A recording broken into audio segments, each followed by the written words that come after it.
Today we are looking at some of the new information that just came out about the Beyblade DLC. Yes, we got information that came out over Emperor Crown, which peak design, not gonna lie, peak design. We got normal color Hulk, and we got the return of Pisces, I guess, or Evil Pisces, along with Silverwolf getting a CX version as well. It's just like, oh, we are cooking with what we're getting in November. Let's get into it.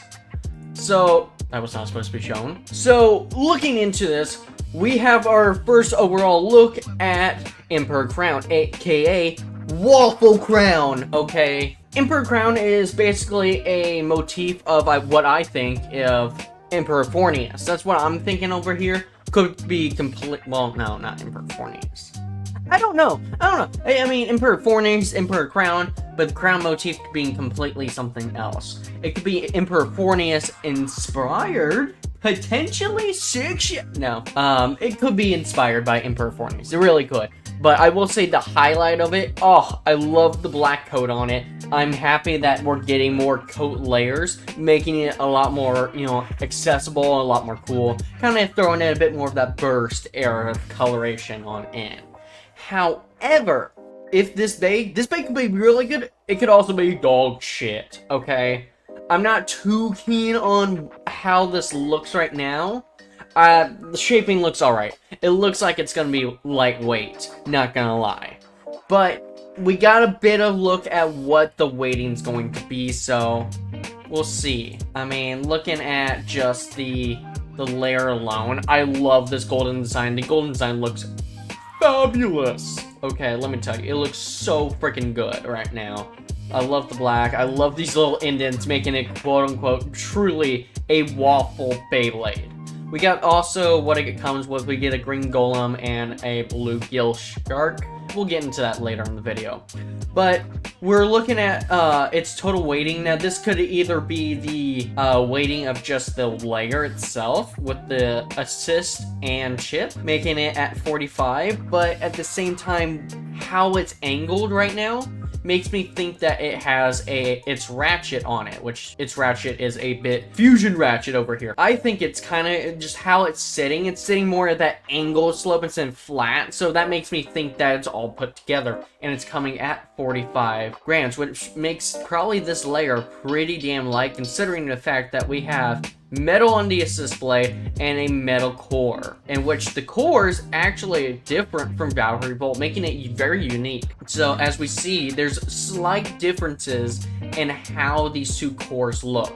So as we can see here, apparently we can't see.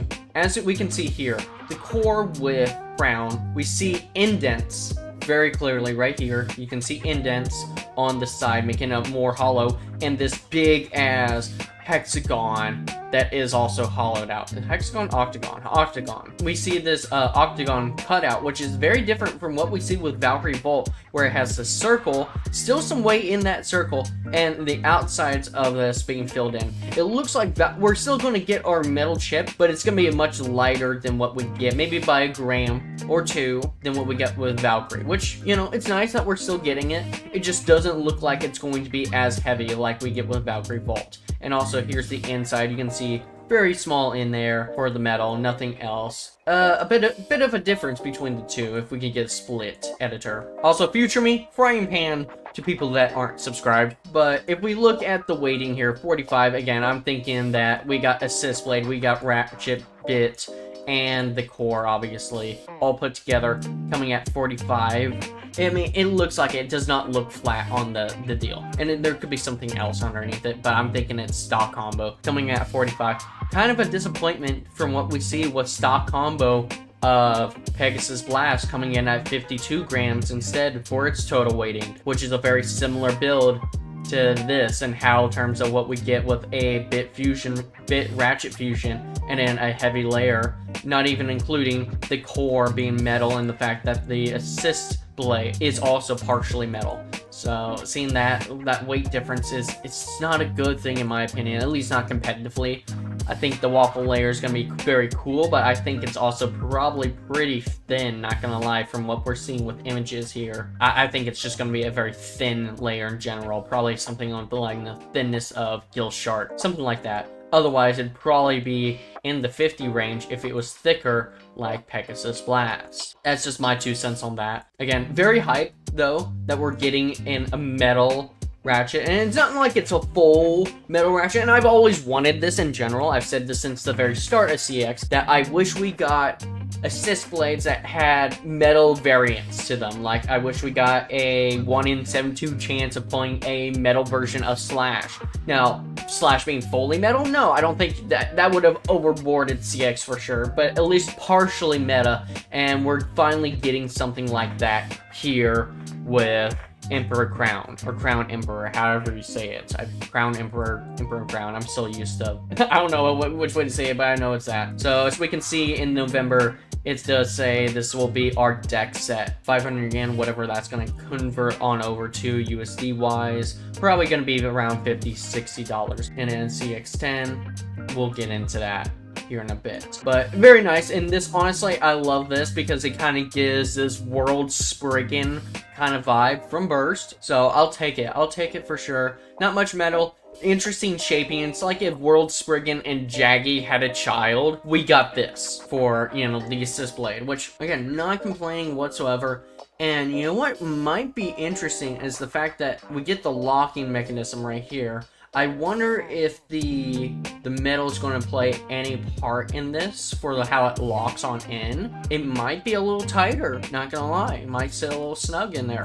Moving on to the Ratchet fusion that we get, which honestly, awesome that we were getting another one. I'm kind of a bit of a fan when it comes to this, and as we can already see right here in the center, bit different from what we get with Pegasus. Here in the center, it looks like we get a little bit of metal that sits in that center core right there. Of course, it's a semi-normal, simple locking mechanism like what Turbo was here. You know, Turbo was a very simple locking mechanism, but it can't work with, you know, simple.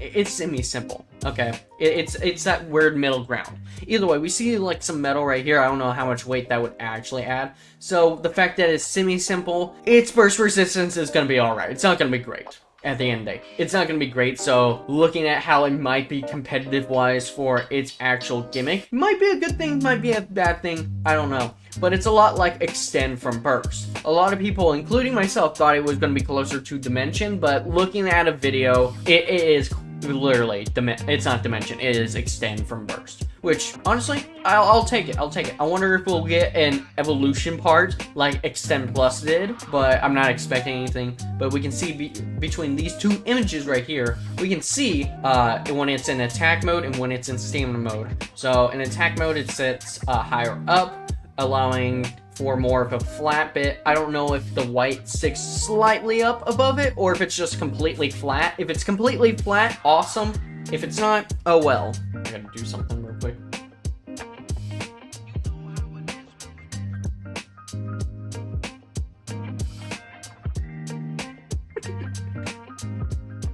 Anyway, back to the video. Will this be competitive? No clue. I'm hoping it's going to be competitive. It looks like it might have some competitive use to it. Some, I don't know. If it's palm-like material with the little white bits, then yes.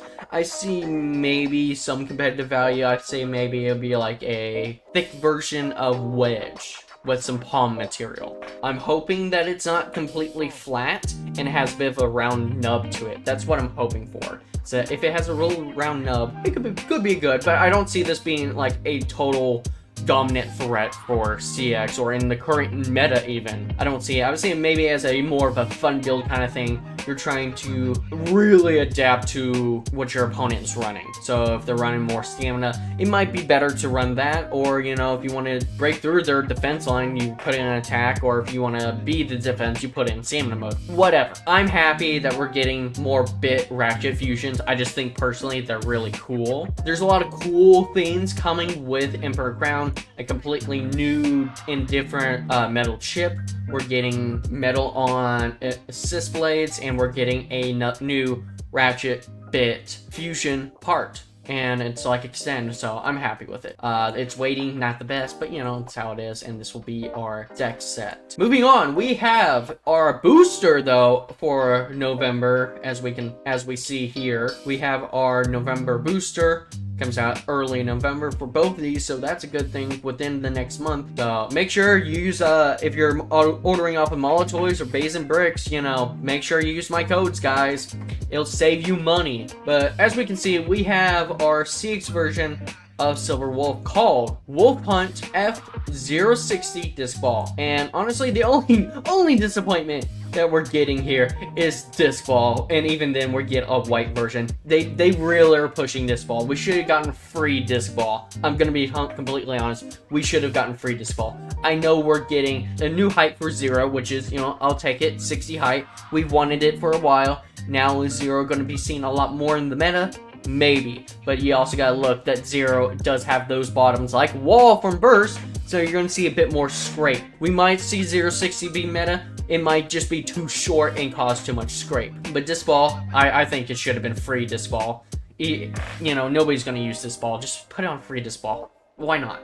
Okay, but I think the major thing about this is the fact that we're getting a potential, not fully confirmed, but it looks like it. Especially so we can see right here, it looks like it would be a free spin, and we can kind of see with the motions here. We not only do we see like this normal motion of the bay, you know, the streak lines, but we get this curving line. But usually typically means that we are getting a free spin ability, which means free spin assist blade. Oh, the defense meta just got buffed for CX. Like, we are getting, for assist blades, we are cooking pretty good. We got Wall, we got Wheel, we got a metal assist blade, we get a free spin assist blade. That's pretty good stuff. The only thing we're missing is a rubber assist blade. We even have assist blades that you can flip the modes on. Assist blades, I'm not gonna lie, are getting pretty good, not only in a competitive sense, but also in just a cool factor in general. I think PT is finally realizing, like, hey, let's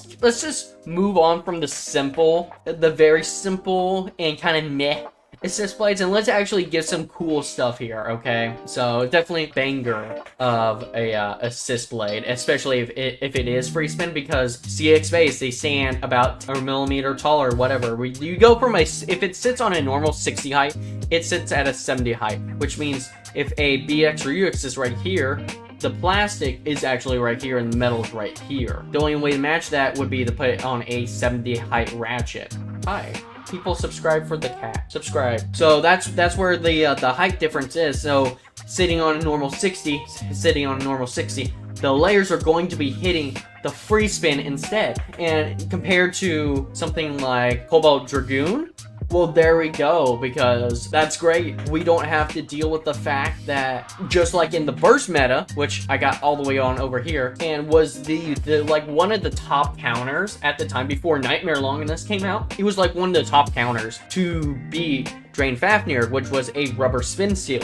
So I'm thinking still, we know a Lespin is coming on out in December, and it's going to be the starter. So we already know that. I'm predicting it's going to have rubber. I'm predicting it's going to be Impact Dragoon. It makes the most logical sense going forward. A Drain Fafnir v Tornado Wyvern. It's probably going to be that type of meta again, which I'm not gonna complain. At least we're gonna have a counter of some sort to when we do get rubber, because if it was rubber Lespin, the only counter we have would be Cobalt Dragoon Attack, or El Drago, or Dragoon SX. That is quite literally the only other counters we have available, so having a right spin counter would be nice. And even better is the fact that it's CX, which means we can take this free spin ability and put it on any CX blade, which gives it a lot more versatility, and I think that's amazing. Looking at this core here, or the blade itself, it's four-sided this time, and it's very outwards, four-sided outwards and down, at least from what we can tell from the sides. It's not as downwards as I would have liked, as we get with Silverwolf. Silverwolf has a lot more down stuff, and I think that's what makes it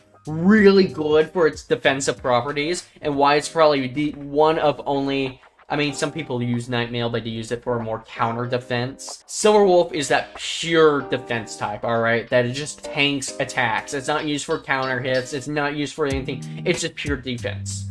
And the downward shaping is definitely the one thing that's definitely good about it. And you kind of see it with this guy, especially on the sides here, here, here, and here. But, you know, everything else, it's not too much down. It actually has more side attacks for stuff, which makes it more smash attack oriented for attack. So I don't know how to feel about that exactly. I wish it was more downwards, but it's not. And then that core. This is the only thing I gotta say about that core. It's this. That core is this. It will except howling. That's all it is. So, but it's an interesting core. It's an interesting. I'm not gonna complain. Not gonna complain whatsoever. But one of the things that people have said is that this layer for Hunt, the Hunt layer, looks a lot like the Claw CX layer, which I also wanted to throw on in this recolor I saw online. I just think it looks cool. I just wanted to throw it in there. But yeah, no, it's a lot like this, except this one actually has more downwards than what we see with this guy. This guy has a lot more smash on the sides right here. This guy, even though it has the smash, it's more slanted, which I think, honestly, these guys maybe need to be reversed around. Seeing this four-sided shape, it's a lot like Wolberg, the original Wolberg, okay? As you can see right here on the sides, it's a lot more Wolberg-esque. So, more than what we got with Silverwolf over here for the original Wolberg. There's that. I think F is going to be a major player, especially once December hits. December and January, I think people are going to find really good uses for F. 060. It might see, I think my predictions with 060, it's going to see in the month of November a fair amount of a good amount of use, and then after December or mid-December, we're just going to see the hardcore people that like using 0. They're just going to stick with 0 and work it in their deck, and then the majority of the meta is just going to move on from 0. This ball is not going to be there. Emperor Fornius, my predictions with this guy, or Mr. Waffles, as I'm going to call him. Yeah, guys, hashtag Mr. Waffle. I think the meta, we're going to see, of course, all the way on through. People who can't afford the Valkyrie chip are going to get the Crown chip instead. Waffle's not going to be used whatsoever. Again, for the first month of November and maybe partial December, we're going to see some use of it, especially the first week it gets released. People are going to use it in tournaments. They're not going to win, and I think after that first 2 weeks, we're going to see a major decline of seeing whatever this Extend X version is. And then for the Assist Blade, I think it's going to, if people are going to run CX, they're either going to run this, F, or Wheels. They're going to run one of the three. If they're wanting more attack, they're probably going to run this. If they want more defense, then they're going to run Wheel. And if they want to run against Spin Stealers, they run F. And then let's go ahead and just talk about the other two bays that got released in this deck, which is a full green coat Rock Golem and then a blue Guppy Shark, is what I like to call it. Which Guppy Shark over here is just basically evil Pisces. It's a little homage, like we got with Bear Scratch. This is probably the homage I would give it. You know, Bear Scratch was a lot like Rock Orso in that factor with the Motor Stadium. And now with this deck set, it's probably the closest thing we're going to get as a homage to evil Pisces. So, a little nice nod there. Whereas this green guy, though, he gives exact homage to Bandit Golem, which is the Hasbro version, to be exact. Which is a fully green guy who is a rock with massive fists. And you know who else is? Fucking Green Golem over here. In which, I'm going to be honest, I like running Golem in my deck. So this is a great thing for me, personally. We finally get a recolor, and it's Emerald. It is the Chaos Emerald. It is the Chaos Emerald. Oh my god, it's the Chaos Emerald, guys. It is the fucking Chaos Emerald. Oh my god, that's so cool. But yeah, the Chaos Emerald is literally just Bandit Golem over here from 0G. So we get a little MFB representation over here. Even if we are getting some good parts out of it, which we don't even know right now. At this current moment, we do not know what these guys release with. We just don't. We know what Mr. Waffles does, but we don't know for the other two. Either way, as a Rock Golem user, that's pretty awesome to see. Hopefully, Rock Rock Golem got a mold update, and maybe it's heavier now. That would be something cool. That would be maybe a 35 gram, 36 gram Rock Golem. That would be pretty cool. Maybe if it got a retool. But out of everything here, I'm honestly the most thing I'm hyped for is the free spin assist blade. Yeah, screw everything else. I think, you know, Mr. Waffles is cool. Golem's gonna be very cool as well. Yeah, it's just very, very hyped for what we were getting for CX in November. And then coming into December. December's going to be... October, November, December is going to set the stage for what we get at the start of 2026. 2026 meta is about to become really wild. It's going to be a weird mix between old MFB, current X, and bit of burst. So I'm a little hyped for the meta because I know attack meta for X is still going to stay strong no matter what. So it's not like it's going to become a defensive stamina meta. It probably won't. There's plenty of counters to get around, and X is with the extreme line, it's not gonna screw open the meta. All right, we're still gonna see it in a good attack meta. We're just seeing maybe a bit of a buff coming from spin stealers and defense and stamina types. So, which we haven't, let's be honest, we haven't seen that for a fat minute. So getting a bit more representation from that, kind of good. I'll take it as a avid Wizard Rod user. So I hope you guys enjoyed. Make sure you like and subscribe, and I'll catch you guys in the next one. Bye bye.